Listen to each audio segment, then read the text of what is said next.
Hey guys, welcome here to another video on the BDS channel. This time around, Duffman and me will give you some tips for Clash, some simple tips and tricks you can use to hopefully make your performance better. Don't worry, nothing too extreme or complicated. Of course it's me, right? So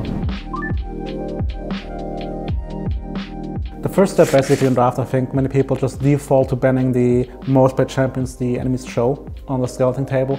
I think it's important to realize though that you should really check how much more difference there is between how much he plays, let's say, jungle A and jungle B. If he doesn't play jungle as a one-trick pony, which means basically him having 30% or more on this champion, I don't really think it's worth to just like ban one chip of each.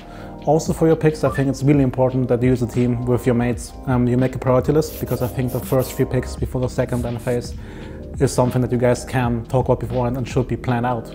4 or 5 usually is the area where the picks get more creative and out of the box basically. The only real advice I can give you there is, if you remember what they played on the scouting list, target their AP-AD distribution. Very often players will not think about, is my jungle AD or not? So if you see they have solo lane, top lane AP champion like Cannon or a mid lane mage, and you know this player only plays Jarvan as AD jungler, ban Jarvan out, forced to pick an AP champion, and suddenly they have free AP topside, which hopefully makes your itemization a lot easier. One question that comes up very often in terms of drafting and clashes: should we follow the meta, what the pros are playing, or should we play a comfort? I think the answer is very simple here. The meta is the meta because on the highest level, when there's no variables, what champions are the best in certain situations. That means if we talk about, let's say, a support pick like Karma is really good because she gets auto-pushed in every lane, that assumes that every player plays accordingly to what Karma can do to the max level, which in probably Clash level will not happen. That means what is meta works in our environment, but should not necessarily work in Clash environment. So therefore, feel free to just play whatever you feel comfortable with, what you enjoy especially. It's a fun game mode, and just go ham with that one. Don't just follow the pros blindly. Next topic we can talk about is how to actually approach fights. I think very often people make the mistake that every fight is reactive. I think what can help you guys in a team environment is to make sure you realize before the fight actually starts, what is the goal. Very often a comp has specific, very big cooldowns. I don't mean ultimates, but if you imagine something like a Veigar Cage, a Karma Mantra E, a Jace Acceleration Gate, a Shock Blast combo, these are spells that have really high impact, but also have relatively high cooldowns. So make sure that you realize as a team what you want to play around. Especially for example, Veigar Cage, that player should call out Cage in 5, Cage in 4, and you play disciplined around that spell.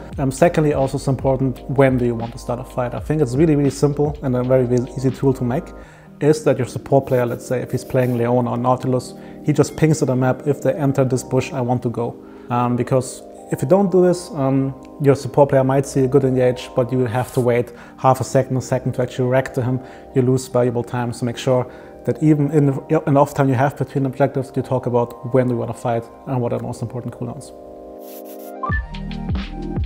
A last tip by me on how to play the map together in a team environment is also realize that it's really hard to play League on all 3 lanes. Pro teams need a lot of setup to actually do it, so don't expect to do the same thing in Clash.